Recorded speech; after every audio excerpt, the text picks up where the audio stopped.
This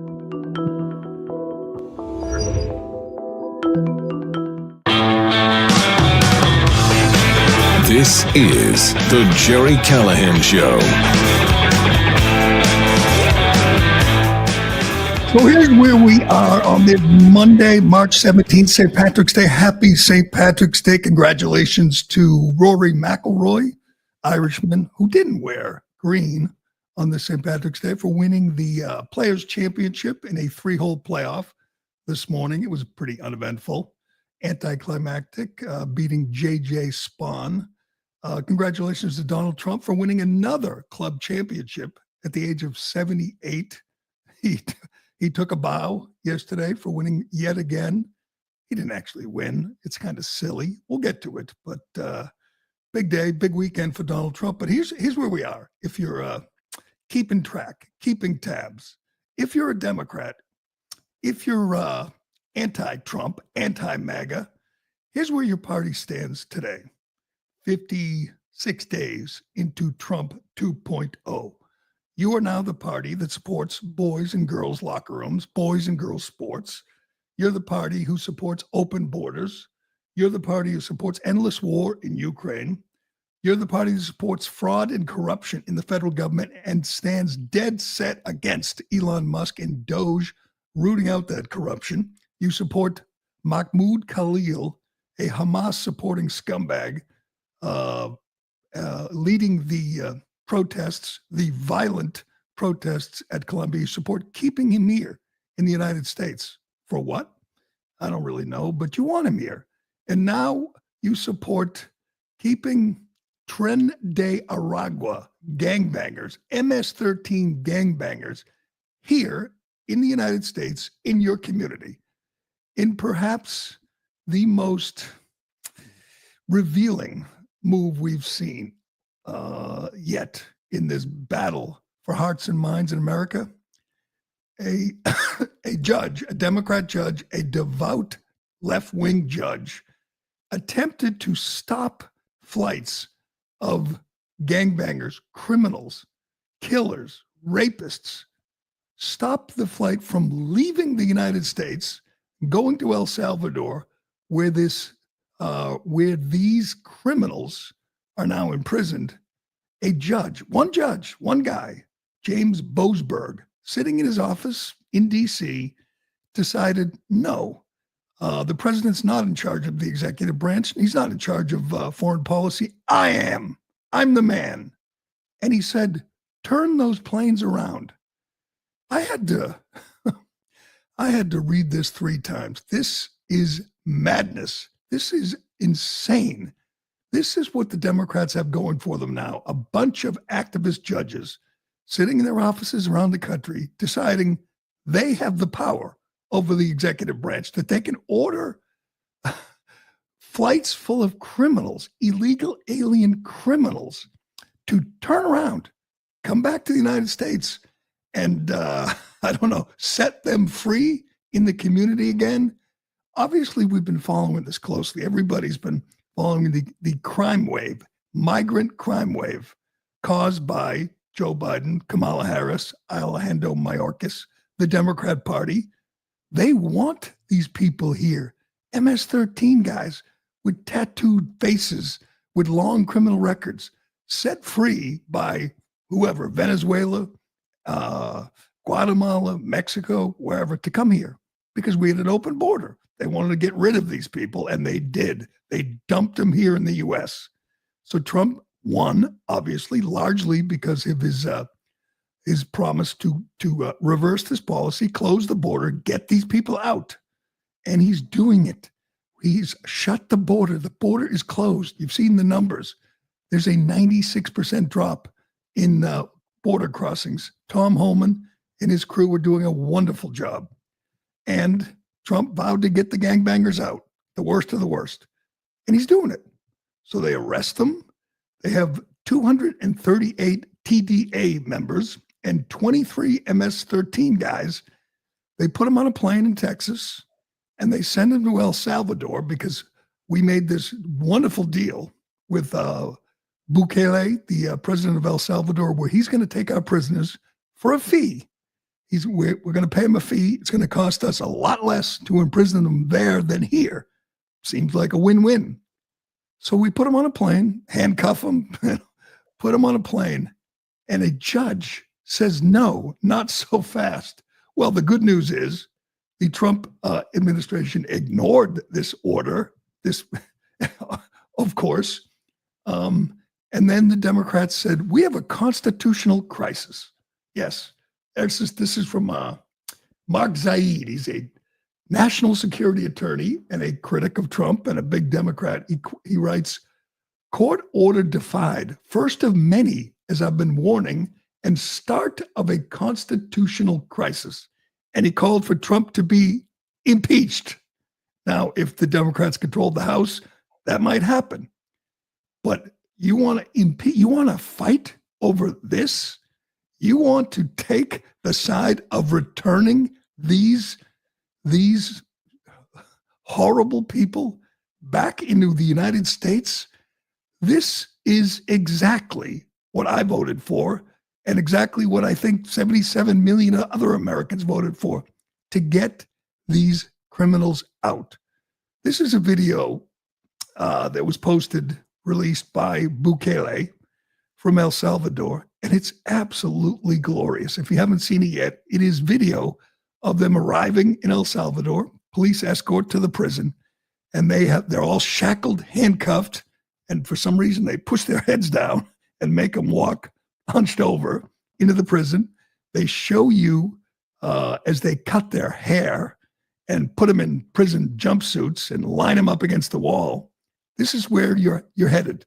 If you're an illegal alien gang member, criminal, violent criminal, this is your future. This is exactly what we needed to see. This is, if not, obviously, it's good to get these people out of our country, but this is deterrence right here. This is what's going to happen if you come here and think you can take control of an apartment complex in Aurora, Pennsylvania, or you think you can deal drugs in New York or Boston. This is your future. Watch this. They're cutting the hair off, and they don't even let the guys look up. This is my favorite moment in the first 2 months of the Trump presidency. This is justice here. This is accountability. This is making our streets safer. And you would think, we could all get on board as Americans. We don't want Tren de Aragua in our neighborhoods. We don't want MS-13 in our communities. But no, Democrats are fighting it, screaming, calling it a constitutional crisis because we deported gang members, murderers. Oh, someone has to. I'm enjoying it. I'm enjoying Democrats. We'll get to this. Have it reached the lowest approval rating in years, decades. And this is why they want these guys to stay here. They want Mahmoud Khalil here. No one can explain to me why. Why do you want him here? It's probably the best example ever of Trump did it. Trump's for it, so we're against it. Trump supports it, so we don't. You can't get on board with removing violent gang members, guys who've raped kids, who deal drugs, who've committed murder. The next Jose Ibarra, who killed Lake and Riley, you're not on board from removing him from the United States. I need someone to explain that to me. I really do. I've said it many times. The Democrats are so lost, and this could be the best example. You want them here? If that plane turned around, if these planes indeed turned around, and they didn't, thankfully, the Trump administration said, sorry, too late. They're already over international waters.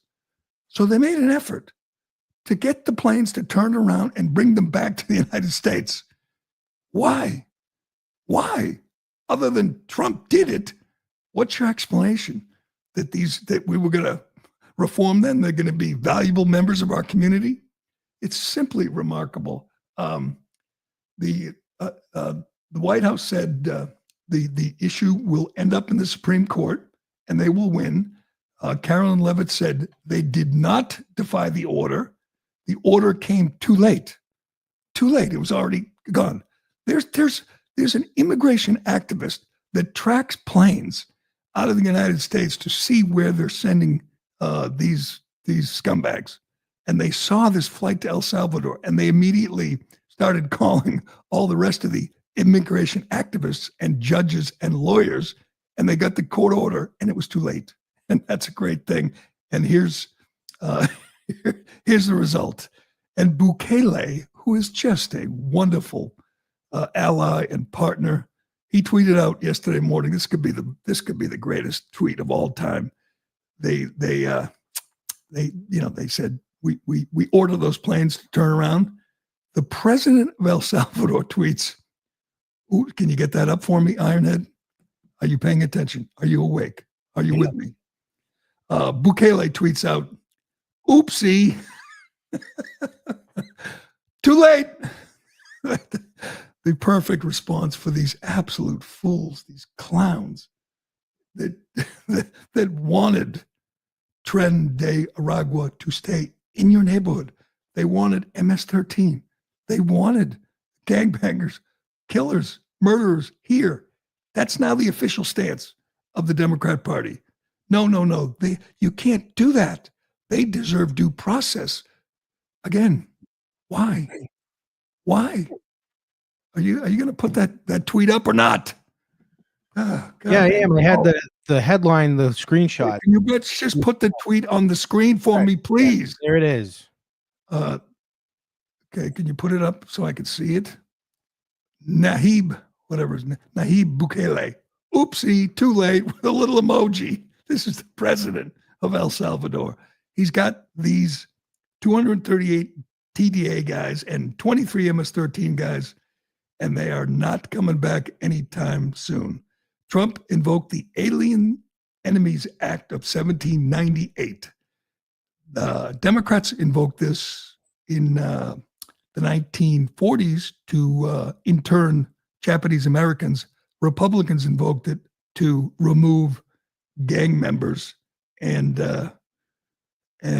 killers and murderers. So that's your job now. If you're a Democrat, if you're a congressman, a senator, a mainstream media person, your job now is defend this. I'd like to see a poll. How many Americans want MS-13 and TDA guys to come back to this country, to return to that apartment complex in Aurora, Pennsylvania? Well, no surprise. Over the weekend, polls came out, new polls. And again, polls don't matter right now. They really don't. There's no election coming up anytime soon, but it's still good to see that people are noticing the absolute collapse of the Democrat Party. Two polls came out. One, CNN says the approval rating for the Democrat Party, 29%. That's down from 49% in January 2021. In 4 years, they've lost, almost half of their support. I don't even know how it could get much lower, but it does. NBC puts out a poll, 27% approval rating for the Democrat Party. It seriously could not get much lower. There's a certain number of people who are always going to say, yeah, I support my party. Well, almost 3/4 of Americans do not approve of the Democrat Party. Harry Enton, my favorite guy on CNN, explains. He said he's never seen anything like it. Watch this.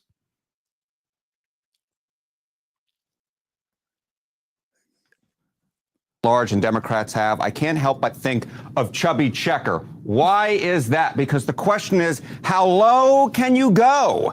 Voters' views of Democrats in Congress, the lowest ever approval ratings on record per Quinnipiac University. Look at this. Approve 21% among all voters. Look at the disapprove level. Holy Toledo, 68% of all voters disapprove of how Democrats are doing in Congress. Now, you might think that is low, and this is the lowest number on your screen here, down at 21%. But I want to bring you over here to how Democratic voters feel, because this is truly unbelievable. Amongst their own party, how do Democratic representatives, senators, how are they viewed? Get this, the plurality disapprove at 49%. More Democrats disapprove of the job that their party is doing in Congress than approve. Get this, only 40% approve. These are truly horrific numbers. They are in the trash bin of history. That is how low these approval ratings are. When you can't even get plurality approval among your own party, you know you're doing something wrong in the eyes of the American public, Jessica. They are in the trash bin of history. Yikes. Yeah. Okay, so what do Democrats then want out of their congressional Democrats? Yeah, what do Democrats want from their own party, right? Yeah. Do they want them to agree with Trump more, or do they want them to oppose Trump more? Okay. Democrats in Congress oppose Trump too often, just 4%. How about the right amount? Just 19%. How about not enough? You don't have to be a mathematical genius to know that this is the largest number on your screen. 77% of Democratic voters say that their party in Congress does not oppose Donald Trump nearly enough. So you might be thinking to yourself, with this shutdown that did not actually happen, where the Democrats gave Trump and the Republicans the votes, I can tell you with pretty much no doubt that their party, at least in the American public, does not like that. They want them to fight Trump more. When you get 77% of your own party agreeing on something, you know that is the direction that they wish their representatives and senators in Congress in Washington. And there it is. There is the quandary. There is the box Trump has put them in. Their voters, their supporters, want them to fight more. So what do they fight on? What are they going to, where's the line in the sand? You want to fight harder to keep boys in girls' sports and boys in girls' locker rooms? Should they fight harder to keep the war going in Ukraine? Should they fight harder to protect the fraud and corruption in our federal agencies? Should they fight harder against Musk, who's exposing all these scams, all these schemes Democrats have to steal your money? Should they fight harder to keep Mahmoud Khalil in the country, to keep TDA and MS-13 in the country? That's where the Democrats are stuck right now. They can fight, but they're fighting in many cases 80-20 issues, and they're on the side of the 20 or 15 or 10 when it comes to boys and girls sports. This is a tweet from Vince Colonnese. He's the new, he's taken Bongino's job. Bongino, by the way, starts today at the FBI, Deputy Director of the FBI. Good luck to Dan Bongino in his new role. I'm looking forward to him joining Kash Patel and kicking ass. He writes, according to a Trump administration source, among the gangbangers Trump just kicked out of the country, their rap sheets including charges for kidnapping, sexual abuse of a child, aggravated assault, prostitution, robbery, and aggravated assault of a police officer. Those are the guys who are on that plane. Those are the guys who are in the El Salvador prison now, and Democrats are pissed. Maybe they thought they would vote Democrat eventually, become citizens and vote Democrat. But man, this issue more than any, and even more than boys and girls sports, is just a brilliant move by the Trump administration, orchestrated by Stephen Miller, to force Democrats to defend this. And they did. They tried. By the way, this judge, James Boasberg, just this pointy-headed left-wing activist in robes. He's in D.C. He's 62 years old. He's a big liberal. He attended Trump's trial in D.C. as a fan. He just sat in the audience to watch, hoping to see Trump get convicted. That's a kind of impartial jurist James Boasberg is. Didn't work out for him then, and I don't think it's going to work out for him now. It is. We got this too. This is more from CNN on how things are going for Democrats. They think they think that people are angry at Trump or regretting their choice of Trump. They couldn't be more wrong. Nobody's regretting. There's no buyer's remorse. You think people right now, Republicans, are disappointed in all the actions Trump and his team are taking? They're not. They're just made up. They'll talk about some angry guy, some Democrat plant at a town meeting screaming at Republicans and say, oh, people aren't happy with their choice. Bull. People are thrilled and they can't get enough of this. Here's a poll saying people are happy with the direction of the country. Go ahead. First of all, the mood of the country. This really jumped out. We asked folks, is it on the right direction or the wrong direction? That 44% who say right direction, that's up since November. And if that doesn't seem like a lot, the last time it cracked 40%, you got to go back to 2012. The last time it actually hit 44 or higher, January of 2004. So a lot of this is Republicans, but independents, that number is also up since the election on the direction of the country.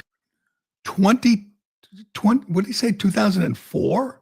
Yeah. 20 years, the highest right track number in 20 years. I can't imagine how high that would be if the Democrats, if the media, same thing, weren't in the tank, weren't devoted completely to destroying Trump, slandering Trump, lying about Trump. If they were honest, fair, and they're not, and they never will be, but that number would be over 50. It's all they got. All Democrats have going for them right now is the media is so corrupt, so dishonest, and hates Trump as much as they do. So they will carry their water. They will do their bidding. And, we're used to it. It's the way it is. But anyway, it's a good day in Trump land. Again, congratulations. He won another club championship. And he also declared, this is going to be fascinating, declared all those pardons Joe Biden issued in the final days, for all kinds of hardened criminals, including Adam Schiff and Liz Cheney and Dr. Fauci. Trump just declared those null and void because, according to Trump, Joe Biden wasn't even president. We'll explain.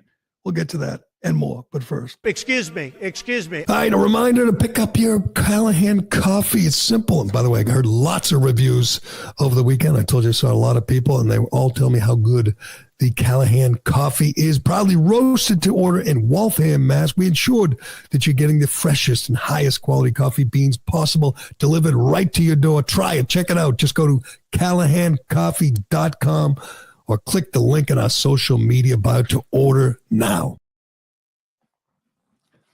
Well, the two astronauts that Elon Musk saved after Biden left them up there for 8 months are expected back tomorrow. Tomorrow night, the woman, she needs a haircut. She needs a good meal. She needs some vitamins too, man. But she's not looking great. There's another great example. If the media were honest, and again, they're not, they never will be, this would be a huge scandal. Joe Biden left them up there for 9 months because he hates Musk, because Musk endorsed Trump. That's a fact. The astronauts themselves corroborated that. That is just so despicable. This is the same guy the media tells you, oh, decent guy, Joe Biden, just a good, he's just rotten to the core. And he's not really, lucid. We know that. We're learning more about the pardons issued. Hell, we're learning more about every action Biden took. People have studied the signatures on these pardons, and they're all perfectly identical. He didn't sign them. They were signed by AutoPen. And as Trump pointed out, you use AutoPen if you're sending a letter to a kid that, a kid has cancer, or someone wrote a letter to you and you want to respond. That's when you use AutoPen. You don't use AutoPen when you pardon Dr. Fauci, the biggest criminal we've ever seen in Washington, D.C. And Trump said the AutoPen was president. And he said, those pardons, I don't know how this is going to work. I assume it ends up in the courts. Those pardons are no longer in effect. This would be so great if they could turn around today, arrest Adam Schiff or Fauci or Hunter Biden or any of the killers and drug dealers that Joe Biden pardoned in his final days when he went on that pardoning spree. Here's Trump on President AutoPen. But you don't use AutoPen. It's number one, it's disrespectful to the office. Number two, maybe it's not even valid because, who's getting him to sign? He had no idea what the hell he was doing. If he did, all of these bad things wouldn't be happening right now. That's it. That's all he got on President Otto Penn. He was on Air Force One on his way back to D.C. yesterday, and he said, our president was an Otto Penn. And he said, get the post up, the post on Truth Social. By the way, he was posting on Truth Social at 2 a.m. He's incredible. The guy just does not slow down. Here is Donald Trump on Truth Social. I think like this morning, the pardons that sleepy Joe Biden gave the Unselect Committee of Political Thugs and many others are hereby declared void, vacant, and of no further force or effect because of the fact that they were done by Otto Penn. In other words, Joe Biden did not sign them, but more importantly, he did not know anything about them. The necessary pardoning documents were not explained or approved by Biden. He knew nothing about them, and the people that did may have committed a crime. Therefore, those on the Unselect Committee who destroyed and deleted all evidence obtained during their 2-year witch hunt and many other innocent people should fully understand that they are subject to investigation at the highest level. The fact is, they were probably responsible for the documents that were signed on their behalf without the knowledge or consent of the worst president in the history of our country, crooked Joe Biden. Now, I mean, half the time, I don't know whether he's trolling, just having some fun. I always say that if this weren't Trump, you would say that's a drunk tweet. if this were, Kamala Harris or Nancy Pelosi, you'd say, ooh, little too much wine, but Trump doesn't drink. He's just Trump being Trump. And he's going to, I assume, review this and see if there are legal avenues to revoke these pardons. And then what? And then Adam Schiff gets really nervous, as does Dr. Fauci. I mean, these are preemptive pardons, which no one ever even heard of. He just knew that they committed crimes. He knew what Liz Cheney did. She destroyed evidence. She obstructed justice. She intimidated witnesses. She did all this. It's on record. And then she got a preemptive pardon because all that mattered to Biden was, do you hate Trump as much as I do? Yes. Okay, then you're good. You're pardoned. You're off the hook. That's the way it works in D.C. these days. But that will be wild to see if these are indeed legit pardons. All right. We got so much to get to on this Monday. As usual, we got to get to Trump's latest club championship and Bill Burr. Bill Burr sucks. Bill Burr's the worst. I really, really hate Bill Burr. I used to really, really like Bill Burr, but now I hate him. He's lost his mind. He could be the best example of someone with a terminal case of Trump derangement syndrome. But he went off on Elon Musk with Charlemagne on the Breakfast Club, and it's just so and I got to give Ironhead credit for a good point. You make a good point. You can hate Trump, you can rip Trump, but if you're a comedian, isn't there supposed to be some, I don't know, comedy involved? Shouldn't you at least get some laughs if you're going to go hard at Trump and Musk at this point? I mean, all the best comedians, by the way, now they're all Trump guys. All the hottest comedians, your Gil Tonys and Andrew Schultz and Shane Gillis. They're not wild MAGA hat wearing right wingers, but they're not just angry Trump haters. That's what Bill Burr is. Bill Burr has lost it.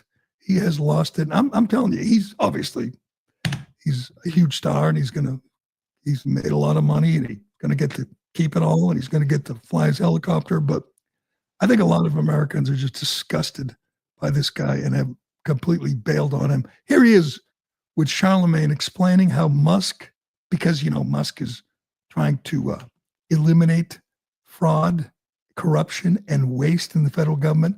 He's just like Hitler. Good. Period. And then like a few years later, this guy sieg-heiled twice. Two of them. Once in the front, if you missed it in the back. And it's just like, he still has a job. That guy still has a job. I don't understand those guys. And this isn't politically. It's just like, I don't understand why they're so upset with this country. It's like, you're billionaires.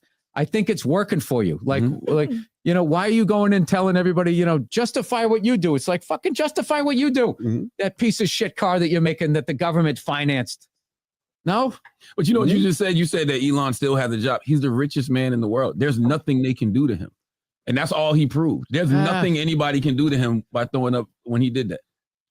What do you take from him? He's not Kyrie Irving. He's not Kanye. Like, what do you do? Yeah, but you keep, I don't know. Listen, I don't know how this shit works. I'm just saying that, if you said the wrong thing as a comedian, all of a sudden you lost your TV But show. you're not the richest man in the world. If he was the richest comedian in the world ever. What I don't get, Imagine Bill Burr. What I don't get is the amount of veterans that people in the armed services that died trying to stop Hitler.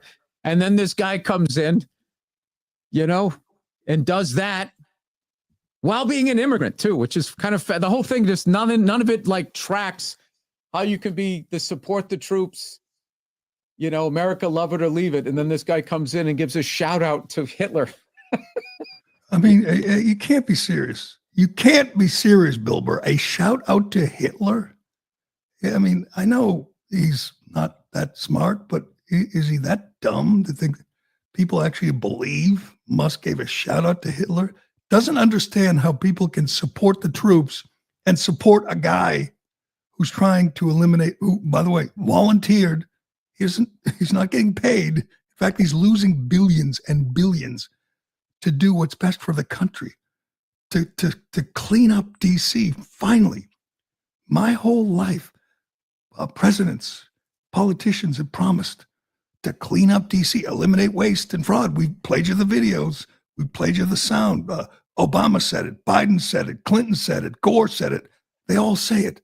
None of them does it. Trump and Musk are actually doing it. And it's pissing off people like Burr. I understand why it pisses off Liz Warren. She's making money. I understand why it's pissing off Democrats who work for USAID or work in the Department of Education, because they're getting rich. They're stealing money from taxpayers. They're getting exposed. Why does it upset Bill Burr? Why would you care that a man is volunteering to expose and eliminate fraud and corruption? The only excuse is you're too stupid to understand what's going on, and you're just reacting to headlines, or you're watching MSNBC or reading the New York Times. But does he really believe that Musk is a Nazi? I mean, it's just so absurd that even if you got to do better.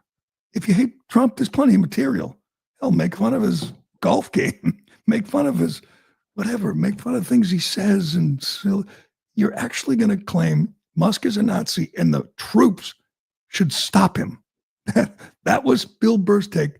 The troops should stop Musk because he's a Nazi.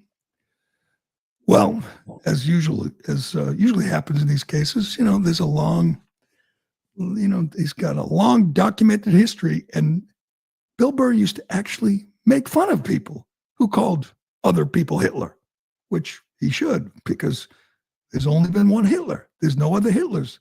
When you invoke Hitler's name, you are a fool. All right. And usually it's Democrats or media people who are just angry and they hate Trump and they hate Musk and they go, Hitler, Hitler. Well, obviously it's silly. Hitler, you gotta find another historical reference. There's no other Hitlers, just one. He's gone. He died. Here's Bill Burr mocking people who invoke Hitler when they want to attack their enemies. Go ahead. He is the reference. Anytime you want to say somebody's evil, you just say he is the next Hitler. Donald Trump, he's the next Hitler. It's always he's the next Hitler. He died 75 fucking years ago? Nothing quiets a room like dropping the H-bomb. So you I tweeted about this, and most people say they blame his wife. His wife hates Trump. We saw that at the UFC event when his wife was giving a stare down to Trump and everyone else was fawning over Trump, and Bill Burr wants to keep his wife happy. So he's going to do the Trump hate thing. And again, I'm okay with that. You don't hate Trump, but you got to do better than Trump and Musk are Hitler. And the troops should stop him. You want to send troops to stop him from cleaning up fraud and corruption in our federal agencies. Good plan, Bill Burr. I've been getting a lot of crap for this take because people think I'm mad because of his political thoughts. And before, he's always hated like healthcare CEOs. So like this whole Luigi thing, as crappy as it sounds when he's like free Luigi, he's always been like that, but it's always backed up by something funny. And this is the first time that just is absent. Yeah, he did the free Luigi thing when he was on with Kimmel, I think. He also said in Los Angeles, the public officials did a great job fighting the wildfires that destroyed Yeah. Pacific Palisades and Malibu. He said they did a great job, and he mocked people for criticizing the fire chief or the mayor. He's lost it. He's gone off the rails, and I think it's going to be a problem for him. I'm not going to watch any of his specials. I would never go see him anymore. He just sounds like an a-hole. He just sounds like a complete a-hole. All right, speaking of a-holes, we got so much more to get to on this St. Patrick's Day. You wearing green, Ironhead? Always wearing green. Yeah. Brings out my eyes. All right. We got to get to the most amazing photo I think I've ever seen. I mean, ever seen posted on social media. Bill Bellichick is living his best life. And I say this about Trump and Musk and others who just don't care what anyone thinks. They don't care. Tom Holman is the best example. Doesn't care what the media says about him. I'm going to say nobody cares less. Nobody gives fewer Fs than Bill Bellichick. We will show you the latest photo that his girlfriend posted over the weekend. It was incredible. But first. Excuse me. Hi, it's Tony Marino, host of the super popular Newsmax Daily Podcast, a rundown of the day's top headlines and top highlights of Newsmax shows and interviews you may have missed, plus some sports, stock markets, and even some yucks, all packed into about 20 minutes. Search for the Newsmax Daily with me, Tony Marino, on your favorite podcast platform, and check out our entire lineup of great podcasts, including Greg Kelly, Rob Carson, and Gerry Callahan at newsmax.com/listen. It's not a big deal. I don't want to make a big deal out of it, but Donald Trump claimed over the weekend that he won another club championship at Trump International Golf Club in Palm Beach, Florida. He posted this Sunday afternoon. Such a great honor, he writes. The awards dinner's tonight at the club. I want to thank the wonderful golf staff and all the many wonderful golfers that participated in the event. Such fun. This isn't true. All right. Again, I've said this before, but Trump lies about dumb stuff like crowd size and golf scores. Biden lies about important stuff like Obama lied about you get to keep your doctor if you like your doctor. And then he took over 1/6 of the federal government with Obamacare. That was a big lie, an important lie, and he knew it was a lie. Biden lied about everything, you name it, even his handicap. And Trump, what is the purpose of this? I guess some people I saw on Twitter congratulated him and said, man, he's amazing. You want to go? He did not win a club championship. It is not possible for a 78-year-old man who has a job, kind of a big job, who plays once a week, who never practices, to win a club championship. It's just not possible. I'm at any club ever. He claims to be a 2.5 handicap, a 2 handicap, which again, for a 78-year-old man, that's not really possible. He can't be a 2 handicap. 2 handicaps play every day. They practice. They're generally not 78. He's claimed to win 1 million club championships. There's a whole book on this by Rick Riley, who it's a funny book called The Commander-in-Chief. It's funny. He doesn't putt. If it's within 6 feet, he just grabs it. You can't do that in a club championship. There's no gimme putts in club championships. And others said it's probably a senior club championship. No, he claims it's the club championship. So you're telling me there's no 30-year-old guys, 35-year-old guys at this club, Trump International, who could beat him. He claimed he won the championship at Bedminster, his club in Bedminster, last year. He claimed he shot a 67. Well, Liv, that professional tour that includes, John Rahm and Brooks Koepka and Dustin Johnson, Phil Mickelson. Phil Mickelson. They played an event on the same course the same summer. There were 144 rounds played. 6 live golfers broke 67. And none of them is 78. Again, not a big deal, but he did not win a club championship. I don't know why he has to claim this. I guess, again, some people don't really understand. But I wonder what the other club members, they pay a lot. They belong to this really nice club, and they, I assume, compete. He missed the first round, claimed he went out and played on his own and put in the score that said he was in the tournament. And it was like, 68 or something. Everyone there at the club knows it's not legit, but they all play along, I guess. They all like him. They all appreciate him. So they play along and they let him take the trophy home. All right. Same guy who just claimed he won the club championship is going to talk to Vladimir Putin tomorrow about ending the war in Ukraine. So I won't get bogged down, sidetracked by this. It's not really important, but he didn't win the championship. Sorry, doesn't work that way. Win the championship. He dominated the championship. Yeah, he kicked ass. You know what? Even if you can't win a regular club championship when you're 78 and you play once a week. That's just, you could be Jack Nicklaus and you can't do that. It doesn't matter. Even in small clubs, there's a group of really good players and they really compete hard in these club championships and they want that trophy. Yeah. Did you see Trump when he killed the leader of ISIS last week? Gets off the golf course in his golf gear, the headset on him, right? And then everyone dug out that Shane Gillis bit, which is so good. Shane Gillis, when he killed Soleimani.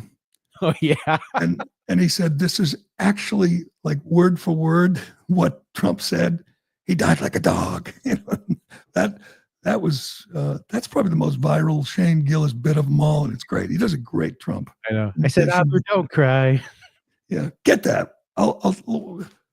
I just saw it. It's making the rounds again because of the hit on the Houthis, taking out the Houthis, which Biden took off the terrorist designation. Then Trump put it back on, and now he's killing them, which is good. Which is another thing that most Americans support. But let's get to this Bellichick post, because as I sat there, I was sitting there with my son, and we were both going, this can't be real.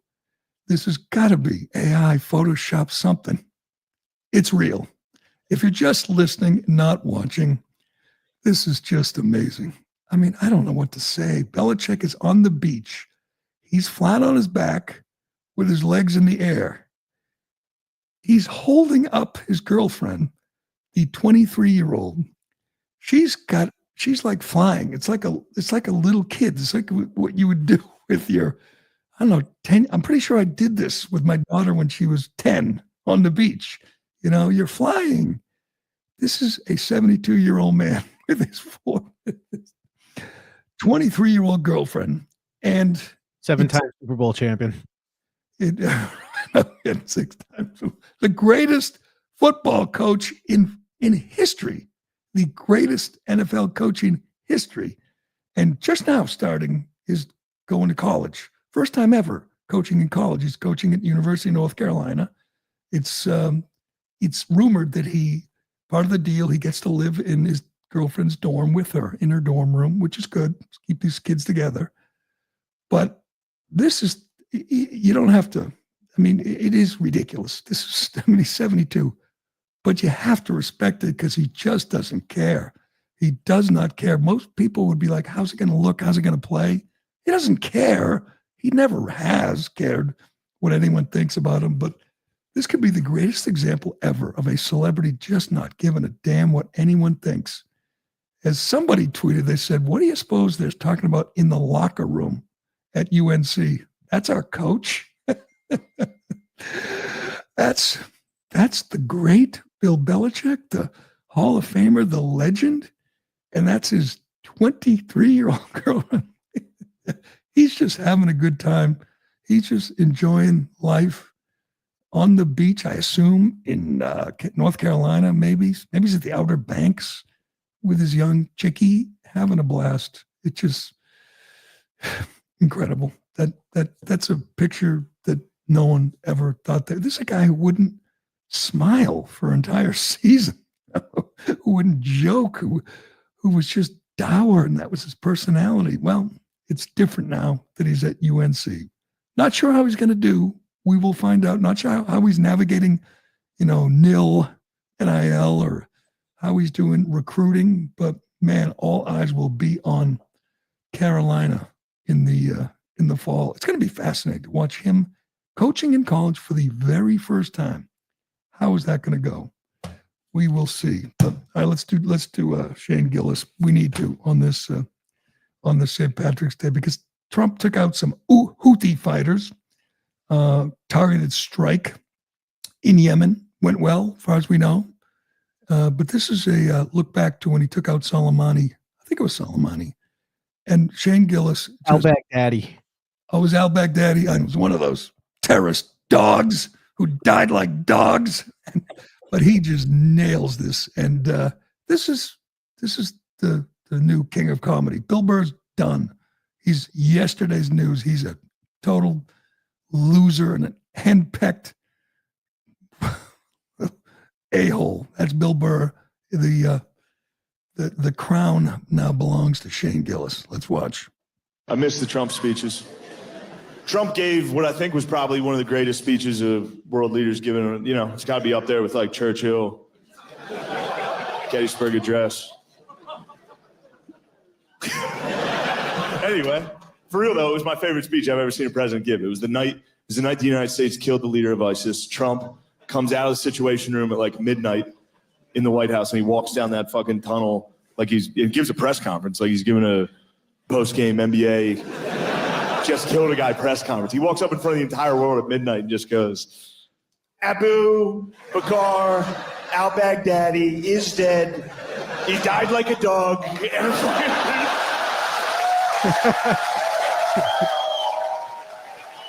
That's all it is, dude. I didn't change one word of that. That's what he opened with. And then he did 40 minutes. The speech is 40 minutes for no reason. It wasn't a prepared speech. He freestyled 40 straight. Not even a speech, just mean shit talk for 40. The meanest shit talk you've ever heard in front of the whole world. Abu. We could hear him crying. I said, Abu, don't cry. Let me tell you something. Abu cried. He cried quite a bit. I wouldn't have cried. You know what? It's along with everything else that has changed in this Trump era it's comedy. Comedy. Trump's cool now. Trump, being a Trump fan, you can be a critic. I mean, Shane Gillis criticizes him, but you can't be a little bitch like Bill Burr. Say, oh, he's a Nazi. How can you support him? He's a Nazi. Bill Burr's no different than, Rachel Maddow or Lawrence O'Donnell. He's just defeated. Trump defeated him, ruined him, broke him. That's Jimmy Kimmel and Stephen Colbert and Jimmy Fallon. They're all broken by Trump. And guys like Shane Gillis and Andrew Schultz, they're riding high.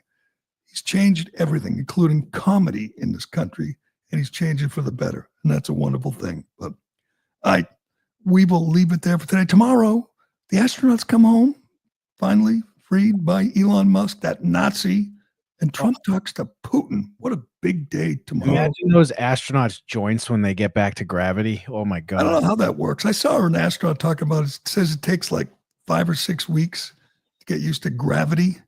Yeah. But they have to be mentally messed up too, because they know their own president left them in space for 9 months, unnecessarily left them up there. And I'm telling you, I said it before, the woman doesn't look well. She looks like malnourished and obviously mentally just stuck on this capsule for 9 months when you thought you were going to be there for a week. That has to mess with your mind. And they know their country abandoned them. They know their president abandoned them. By the way, the video, Shane Gillis should do this. When they made the strike against the Houthis on Saturday, Trump was still wearing his golf gear. He had just finished. He's got the golf shirt and the hat, puts on the headphones and watches them take out the Houthis. So, Shane Gillis should do a bit on that too. And he celebrates that they took out these terrorist scumbags, and he said more to come. But we will see. We'll leave it there for today. Happy St. Patrick's Day. Thanks for watching and listening. I'm Gerry Callahan. This is the Callahan Show, and we'll do it again tomorrow. Thank you. Thank you. Thank you. Thank you. Thank you. Oh my God. Is she crazy? Thank you. Thank you Wow. all. Thank you so very much. Thank you, everyone. Thank you, everyone. Thank you. Oh, too many thank yous.